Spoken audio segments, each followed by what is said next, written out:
many Africans has the United States military trained and equipped? We're reaching around 50,000 at least. What's up, family? This is your man, not your boy, bringing you another gold nugget that you can either pick up or you can just kick it aside. You know, I want to share this video with you all because many people don't understand why many African countries are not stable. And why is it that they have coups or their government systems are just in disarray? Here, this video is just showing one small portion of the influence that America has in Africa.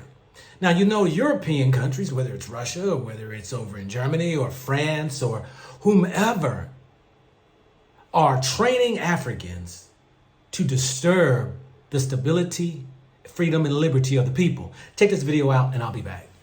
How many Africans has the United States military trained and equipped?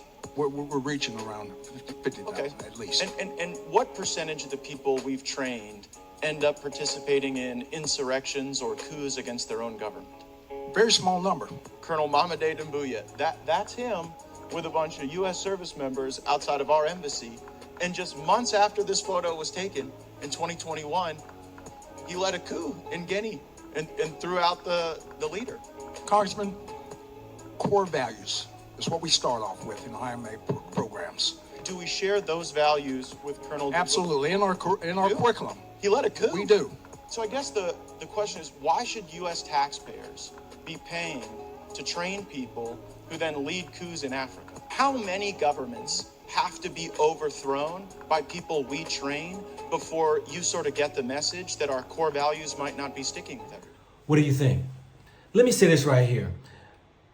Many people want to point fingers at Africa as being a place that is not conducive to many people's living their way of life, their governments that they feel don't look out for them.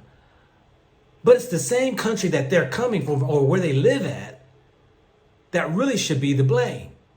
You see, whether it's America or any other country out here who wants to have a portion of the so-called resources, they're going to do everything in their power to destabilize the African countries. Now, I wish that many African governments would understand how they're actually using their own people, because there are many African countries who invite America in to train troops, to have training bases, only to rise up a people who want to destroy what they have already in place, if it does not align up with Western governments. I think it's very important for all of us to know. Yeah, you see my hat. I served in the military, and I was privy to top secret clearances at SCI levels and all of that. America's interest, they claim, is for the liberty and freedoms of Americans. And while America will justify their influence in these countries is only to protect the freedoms of America, is really far-fetched and not true. What it does is to brainwash a soldier, a troop, into believing that they must do such a thing in order to keep the liberties and freedoms of the Americans. You know, I was blinded doing 20 years in. I was, yes sir, no sir, 3 bags full. I was one who saluted that flag, and I was one who really was all patriotic and raring to go, die for my country and go do whatever I had to do to keep a freedom in America. Till I woke up.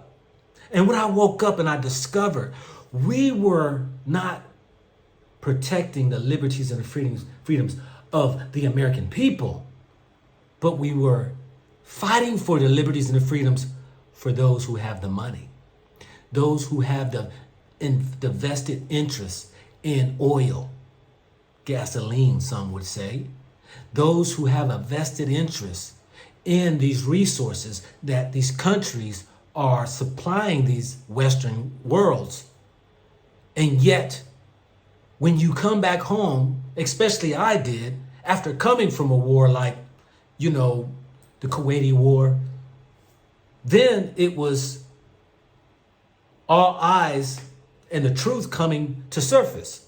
Why? Because we found out that when they were trying to put out the fires that were in Kuwait, because Saddam Hussein, you had the vice president who was invested in oil, who actually was making millions of dollars from the companies putting out the fires.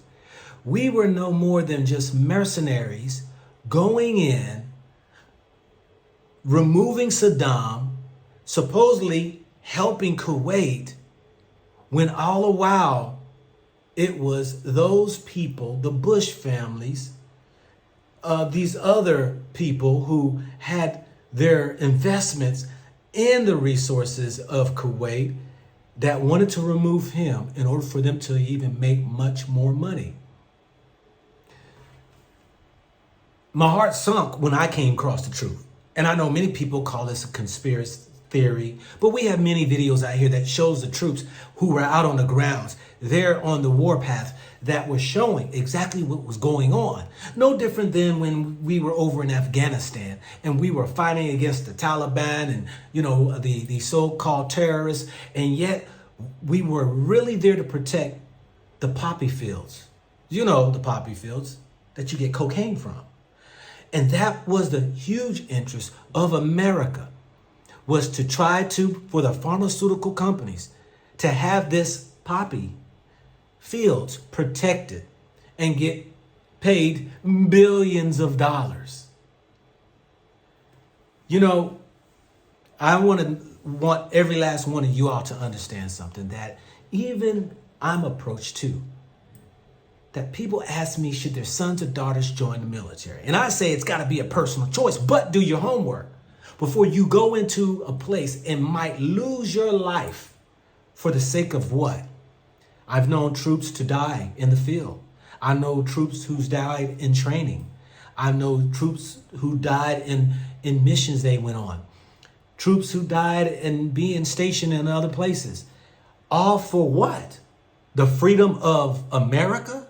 Or was it the freedom of those who have the power and the money in order for us to protect it so that they can remain on top? It's a shame when we see how much a military troop gets paid, when you talk about putting his life on the line. When you have those who are in the government and they make more money than the troops do. When you would think that the troops should be the highest paid in the government, putting their lives on the line, they are the lowest paid government entity that is. Please do your research. Easily Google it to see the pay scales for the United States government. And you're going to find the U.S. military is the least paid for the amount of time they're in against all the other governmental bodies.